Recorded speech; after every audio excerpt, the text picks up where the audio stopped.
We are talking to former Senator Antonio Sonny Trillanes IV. Good afternoon, Senator.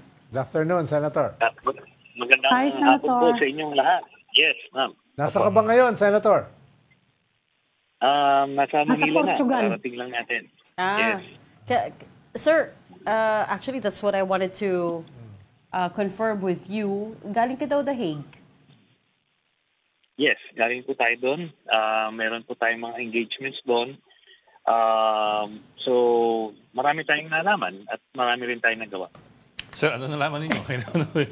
Sir, ano kasi po yung nga- nalaman niyo?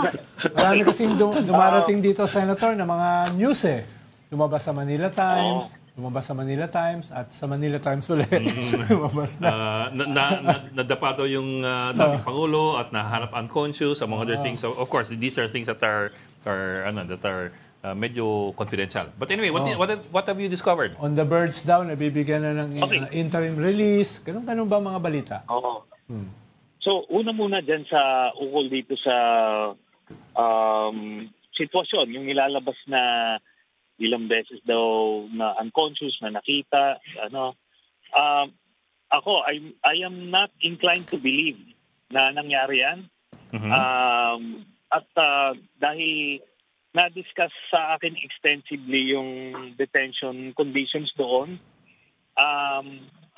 Merong medical team na on standby sa loob ng detention facility. And besides yung detention facility, parang country club yun, parang resort yun, komportable sila. May mga orderlies na kung ano yung mga kailangan nila, tapos may mga recreation facilities. Then, itong si Digong mismo, meron siyang access sa pamilya niya 24/7. Kaya niyang tumawag. Kaya the fact na hindi ito nasabi nung mga anak niya tuwing bumibisita, di ba, nagpe-press con sila after, may isang insidente na wala silang nireport eh. As late as last week nung nagbisita sila, paglabas, wala naman eh. Prior to September 23 na confirmation of charges hearing. Kaya ako naniniwala, gimmick lang nila to, drama lang nila to, para makatulong dun sa kanilang nire-request na interim release. At the same time, para sa kanilang base dito sa Pilipinas, kaawaan siya. Kaya yun lang po yan. Kasi aside dun sa emergency medical team sa loob ng detention facility, may naka-standby na ambulansya, 5 minutes away lang ospital. At alam niyo naman yung Netherlands, very sila sa human rights at saka sa mga ganyang medical conditions, humanitarian conditions. Very sensitive sila sa ganyan. Kaya malamang sa malamang hindi yan totoo. Nagdadrama lang itong pamilya nila para dun sa mga gusto nila mangyari. Senator, ikaw ba, were you able to see the detention facility for yourself? Diniscuss yun, part yun dun sa isang engagement ko, diniscuss yung mga polisiya nila at para makita lang. So ako, I was able to physically go to the detention center, pero hindi ako pumasok dun sa kung saan si Digong. Tinignan ko rin yung kung saan dun yung mga Pilipino na supporters niya, kung saan sila. In fact, I was able to engage with some of them. Hindi naman sila violente in person sa online lang, parang ang gagalaite, parang gano'n. Buti naman you clarified it. Baka next thing we know, sabihin, the news will be dinalo si Digong sa cell. Oo, nakita ko yung detention center several years ago. Tama yung sabi ni Senator Trillanes. Para siyang country club. Linis, malaki. We've seen pictures, di ba? Sa social media din. There are pictures going around. So, Sa site nila? Nakapasok ako doon dahil may kaibigan akong taga-ICC. Nakapasok ako doon sa ICC at saka doon sa detention. Yung detention center, iba eh. Makahiwalay doon sa mismong korte. No? Kaya, siya.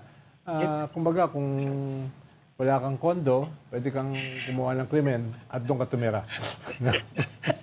Senator, anong balita mo dun sa kaso mismo? Kasi merong balita dito na merong portion daw dun sa na redacted na andun daw yung names nila Senator Bato and si former Justice Secretary Vitaliano Aguirre. Ano po yung balita niya doon sa issue na yon? Ito po, itatapatin ko kayo, ang pending na lang ng warrant na maaaring lumabas ay para kay Bato at kay Bongo. Wala kay Aguirre, wala kay Sara, and anybody else. So, kung meron man dyan, baka kay Albayalde pa. But other than the three that I mentioned, wala na yun. Hindi naman kasi ibig sabihin na nandoon sa mga documents ay automatic na. Iba yung threshold nila ng ebidensya dito. Para nga siguradong walang mape-persecute, kailangan yung threshold ng evidence nila is certainty of conviction. Yun ang standard. O kaya ito. Pero itong sa kay Bongo at Bato, siguro earliest ito, baka mga early next year pa. So, they are going to be named as what, Senator? Co-perpetrators or? Warrant would be issued. The warrant would be issued as principals. They are being named as principals in this case, essentially. Yes. Kasi silang tatlo yung integral do sa operation. Si Digong yung nag-set ng policy, si nag-utos. Si Bato yung nag-implement through the PNP. Si Bongo naman yung paymaster. May balita ka ba, Keroy Nagarma, Senator? Kasi pinalabas siya dito dahil wala pa namang arrest warrant siya noon And she is expected to testify sa ICC. Pero ngayon, in-order na yung arrest sa kanya ng korte dito.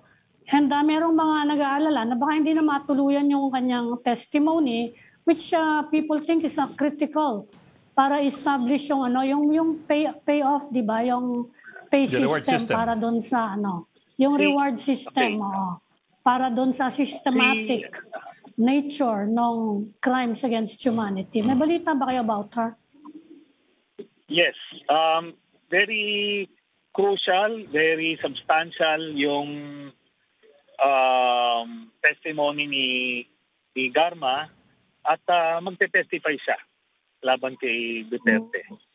So, yun na yun. Ang mangyayari. Sir, Senator, you yung mean she's already been chosen with finality as a witness to testify? Yes, nagkaroon na ng preliminary interviews yan even when she was here. So, arranged na yan and yun na nga na-assess na essential yung kanyang testimony. Senator, yung balita tungkol sa interim release na lumabas last week is practically fake news? Yes. Yun na nga ang reason, yun ang context kung bakit ko pinost yung aking pagbisita dun sa detention facility. Not to visit Digong, again, to clarify. Walang welfare check. Hindi ako kasama dyan. And even that, walang welfare check. Ganito. Ang context kasi, even yung anak, si Kitty Duterte, naglabas ng breaking news, nag-grant na raw interim release ng tatay niya. Sabi ko, ito mga fake news peddlers ito . Ngayon, yung interim release, hindi naman natin niro-roll out totally. Pero, ang standard nila ng interim release, talagang mabigat. Yung mga precedents nila na nabigyan before, yung may terminal illness at yung may medical procedure, I think transplant pa yata yun, kung ano man. Tapos, minor cases lang, obstruction of justice lang yung... So, never sila nagbigay ng interim release sa mga principals, sa mga may mga heinous crimes like crimes against humanity.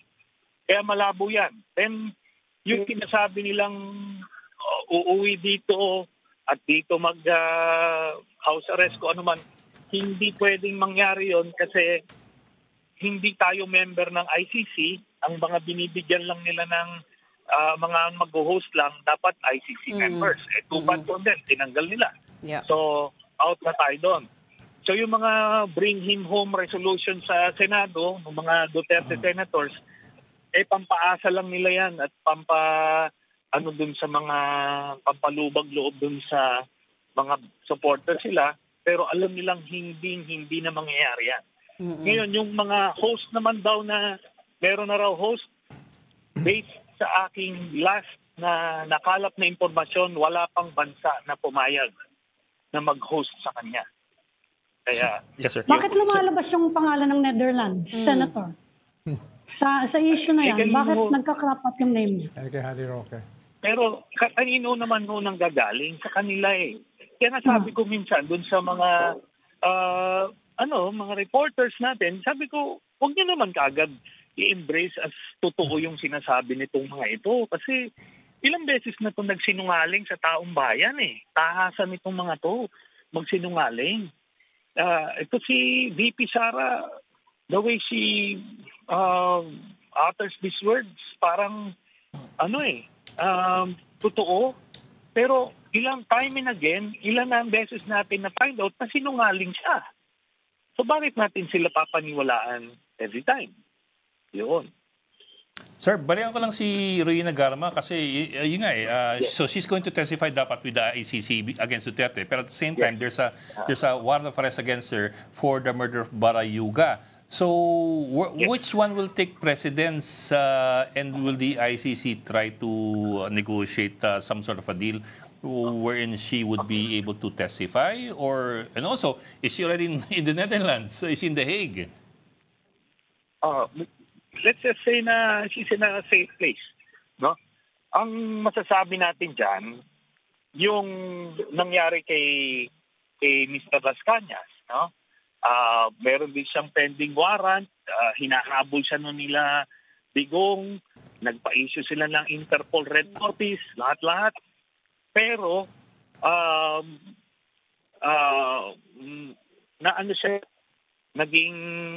since witness siya ng ICC, natanggal siya sa Interpol Red Notice.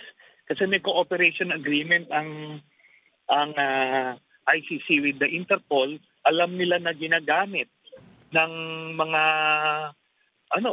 diktador na may mga kaso yung Interpol para makuha nila yung mga magtitistigo laban sa kanila. So the ICC will, assuming umabot man tayo sa Interpol, which I doubt, sila magtatanggal sa listahan. But as long as she will testify. But does the ICC already have custody of Rowena Garma? Kasi last we heard she was in Malaysia for a meeting with the ICC reps, but we don't know where she went from there. Kaya nga masasabi natin she is in a safer place. Wala na sa Malaysia. Okay. Wala na sa Malaysia. Okay. Actually, Senator, si Ed and I were having a friendly debate kanina about that photo that you posted at The Hague. I do it. Sabi ko, how sure are you that that's true? Because these days, you can easily manipulate photos, right? But anyways, I feel like we need to take a step back and give some context as to why you were there in the first place. Sabi niyo, Senator, marami kayong nakalap and marami kayong nagawa. What are you there for? And ano yung mga nagawa niyo? Ganito po. Being one of the first na nag-file ng communication since 2017, meron tayong engagement with the ICC. So, tuloy-tuloy, nag-facilitate kami magbigay ng testigo, mga dokumento, kung ano man. Kaya, merong ganong relationship. At this time around, maraming mga nakalap tayo na informasyon. Kasama na nga yan, yung detention center policies nila para sa mga detainees. Paano sinisigurado na humane yung treatment, actually first class ang treatment. Walang masihigit pa in terms of treatment sa mga detainees dito sa ICC. So yan. Tapos yung access nga, pati nga nung mga bisita, walang limit sila dito sa may mga visiting hours lang o days. Sa kanila walang limit sa pamilya. Tapos yung access sa phone. Meron siya access sa phone 24/7. Si Duterte sa pamilya niya. Kaya yun, ako nagulat ako doon. Sabi ko, paano yan? Ang dami palang pwedeng bigay na nito, instructions o kung ano man. So yun. Yes. So Senator, he can make calls to his family at any time of the day, 24/7. I asked that kasi Yeah. alam natin dito sa Pilipinas, although dapat hindi, pero sa BJMP tsaka sa Bilibid, walang access dapat 'yan. At least in our case. Sa kanila walang very lenient kasi naiintindihan nila na ang yung dahig malayo sa kung saan pinanggalingan, kaya para ma-maximize yung visitation privileges, pinapayagan nila. Walang walang restrictions. Tapos yung sinasabing welfare check, hindi totoo yan kasi hindi pwedeng bumisita pagka walang consent yung detainee. Yes. Ganun lang kasimple yun. So, yung sinasabi nila na yan, that's a lie. That peddling that lie, parang, pwedeng patayin doon si paano? Hindi pwede. Pwede makabisita doon na ayaw niya. In short, si former President Duterte agreed to that welfare check. Kung meron man. Pero hindi nga ako naniniwala na meron. Kasi lahat ng information na yan na pinag-uusapan natin, galing sa kanila na mga taglay silang mga sinungaling. At may mga agenda. Ganun lang po yun. Hindi, kinonfirm ng DFA yung welfare check. Pero ginagawa kasi ang sabi ng DFA, Meron. routine daw na ginagawa nila yon sa mga lahat ng kanino. Pilipino na nakakulong or in trouble kanino. anywhere in the world. Kinonfirm ng DFA. Pero Pero may kapag ganyan ba, consent. kailangan ba idaan doon sa abogado o sa pamilya ng detainee? Hindi na po. Kaya nga sinasabi ko, there is no such thing na may welfare check na walang consent si Digong kung meron man. Ngayon ako, when I was detained, may mga ICRC na bumibisita sa amin.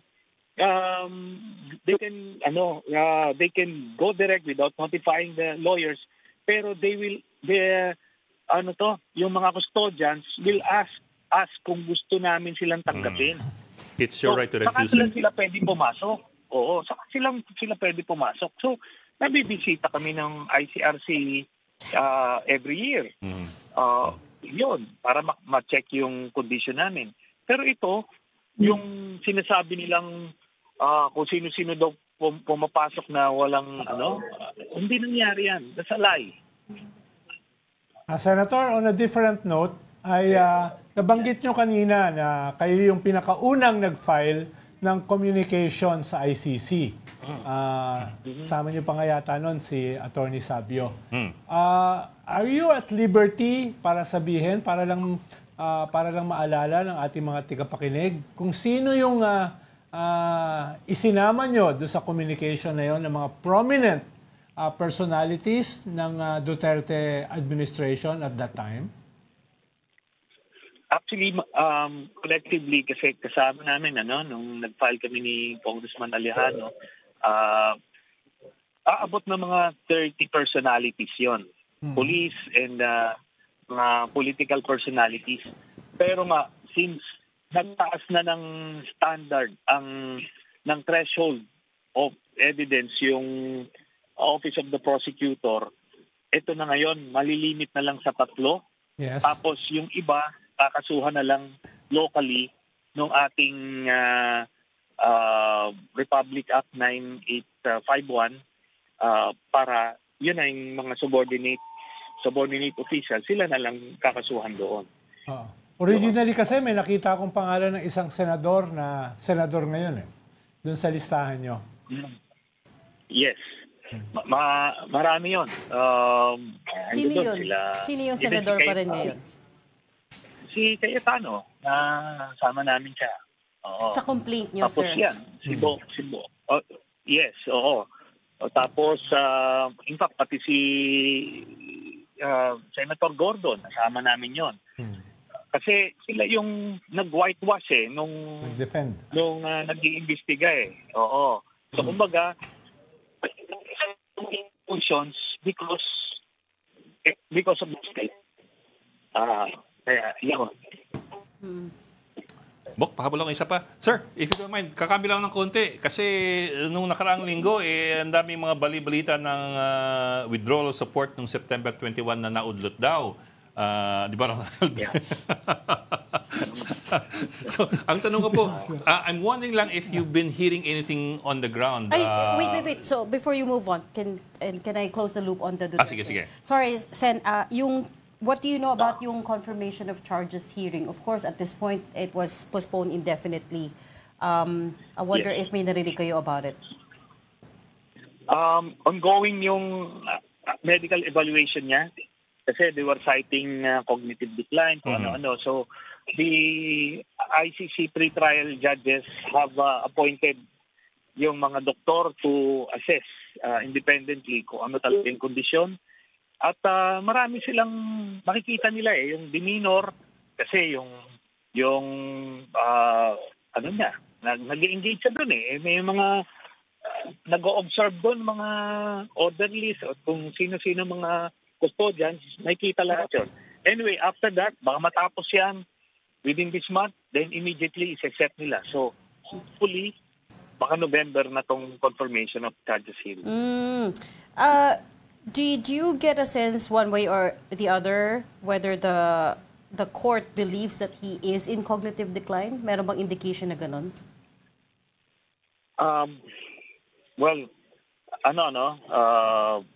Of course, wala namang official pronouncement in that regard. Pero, most likely, hindi totoo. Kasi especially lumabas lang yung issue na yan just a few days before the confirmation of charges hearing. And in fact, dun sa mga informante namin dun sa loob ng kampo nila Duterte, kaya sila nagdali-dali ng ganun. Even the lawyer, nirush lang niya yung motion na yon, citing that. Kasi ang informante namin, sinasabi nila, ma-install na raw ng presidente si Sara noong September 21. Kaya ipapostpone yung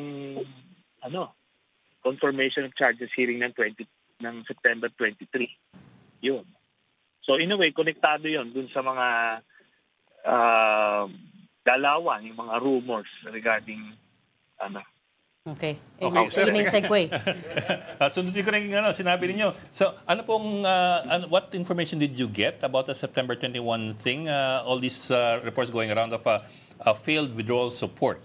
What exactly did you hear? And if you can give us an idea where you heard it from or who you heard it from? Meron tayong mga nakakalap na informasyon. As you know, embedded naman yung mga natin. May mga classmate pa ako dyan sa serbisyo. Very active yung grupo ng mga Duterte. Ang objective nila is to install Sara as president. Yun ang gumagalaw actively. Ngayon, may mga non-aligned officers na concerned lang dito sa mga nangyari na nagtutulak din ng reset, parang ganon. Then, iba't ibang scenarios. Ngayon, ano yung threat level? The threat level is nasa mid, no? Mid or medium level threat. Pagka nagkaroon siguro ng panibagong politically charged incident or crisis, they may take advantage of that situation again. So, yun lang yun. You mean another massive rally? Is that what you mean? Another massive rally against corruption that they may take advantage of? Sinubukan yun. That was their idea nung gusto nilang i-hijack yung genuine expression of grievance and disgust ng taong bayan. Gusto nilang ipaling to an ouster. pero hindi sila nagtagumpay. Pero what I'm referring to is let's say a second envelope type incident na politically charged, kung magganunan, that may be an opportunity. Ngayon, ano yan? May active group. Ang bottom line dito, may active group na gusto talagang makabalik sa pwesto yung mga Duterte.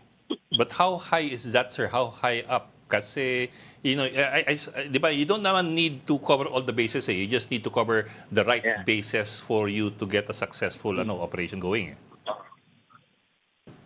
Well, at this point in time, ang model lang naman na pwedeng paghuhugutan ay yung EDSA 2 model, yung withdrawal. Kasi wala namang organizing or recruiting na nangyayari on the ground. Kasi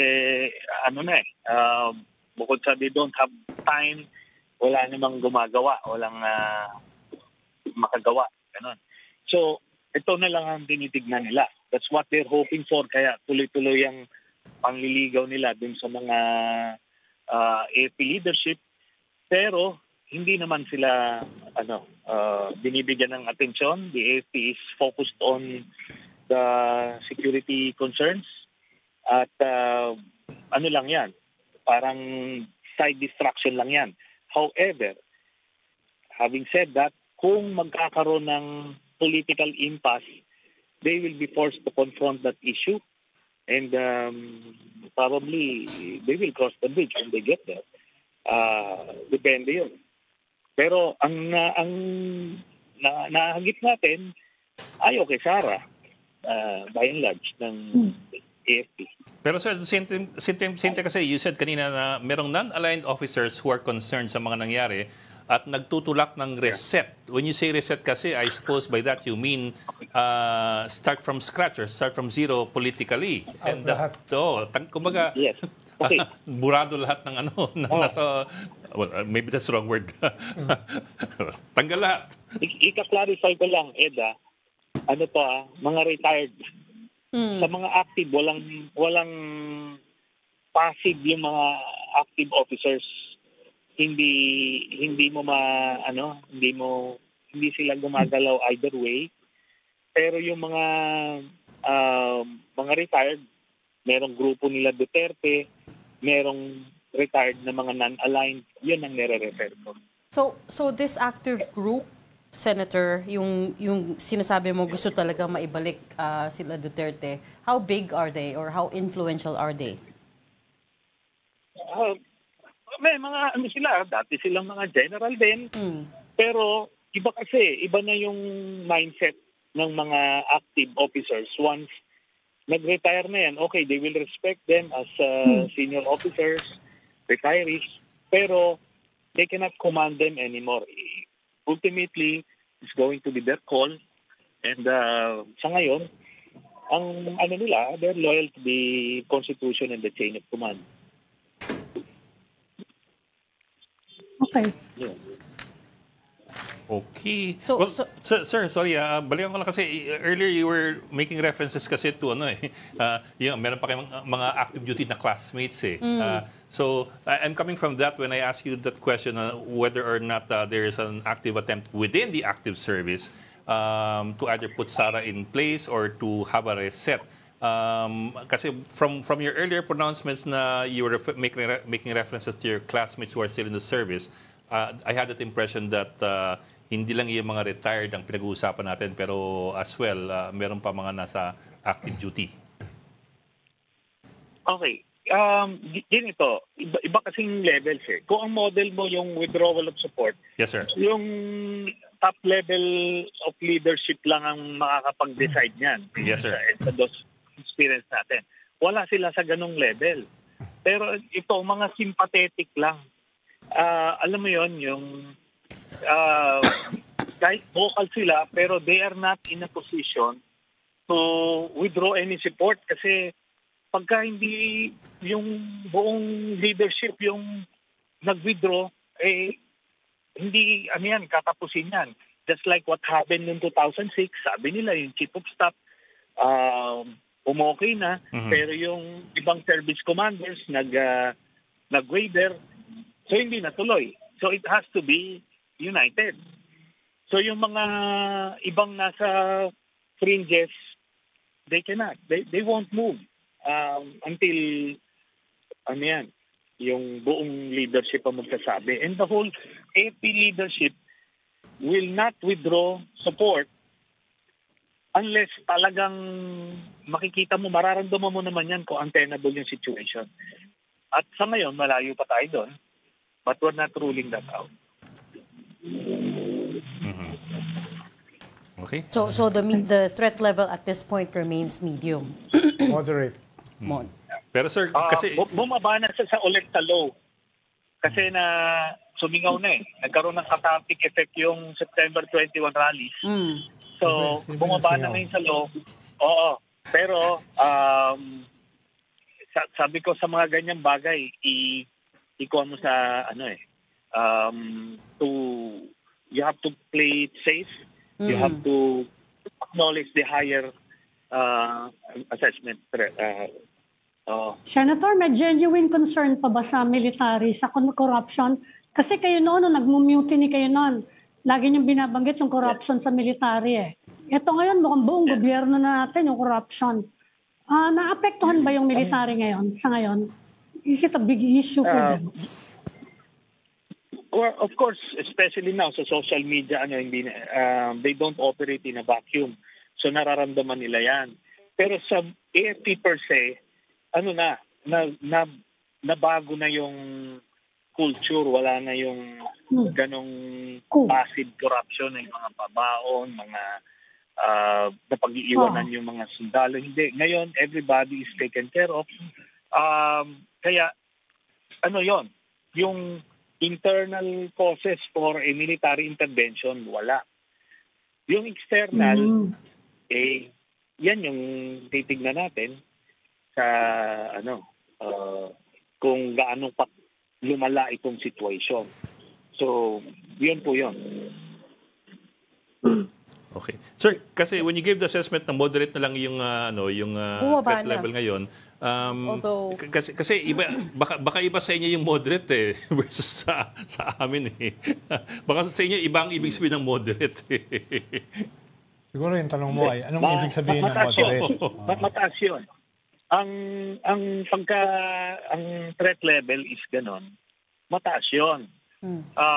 Pero wala tayong magagawa. It is what it is. Masyado mainit itong mga issues. Maraming mga personalities na naglalabasan. So everybody is on edge. Although sabi ko nga, nagkaroon ng cathartic effect yung September 21 rallies. So until the next, bombshell. Pagka ganon, na yun. Pero hindi na to yung from slumber to something. Hindi. Dito na to. It's a politically charged environment. Kaya, mataas yan. Yeah. Hanggang sa susunod na kabanata, kumbaga. Or next trigger. Kaya nga, trigger. it's interesting when you say that it could be a second envelope type incident. Ano kaya yung possible trigger as far as you can see? Hindi natin. I wouldn't know. Pero yung Duterte camp have been creating triggers. Di ba? Nakita nyo naman si Chavit Singson, nag-press con siya, hoping to be the trigger, pero hindi naman, di ba? Kahapon, si Senator Escudero, nag-privilege speech siya, wala naman. So, kumbaga, it's parang tuloy-tuloy yan. Kasi, may nagpaplano. Talagang gusto bumalik ng mga Duterte sa pwesto. Alam mo, pagka nire-report ng mga informante yung kwentuhan nila doon, talagang they're so confident na nakakabalik na sila sa pwesto. Yun, we'll see. Diba? Bottom line, may nagpaplano. Hindi ito parang spontaneo lang or something passive. Pag may nagpaplano, determined yan. You're saying all of these are coordinated. These are not random separate events. Pati yung privilege speech ni Senator Chiz. No, I'm not saying that. Maaring may mga random, pero may mga naka-ready na sumakay doon sa mga issue. Kunyari, may lumabas dyan, ready silang sumakay. So that may be random, hindi part ng plano nila, pero sasakyan pa rin nila. Pero in the absence of a random, meron din silang manufactured na triggers na hoping mag-click. Ganun. Okay. Okay. Sibok. We will let you go. We've taken up so much of your time. Salamat po. Salamat sa inyo. Thank you, Senator. I think we said 30 minutes, 20 minutes, pero we ended up taking much more of your time. But thank you so much for talking to us today. Thank you, sir. Senator. Salamat, Sonny Trillanes. Senator.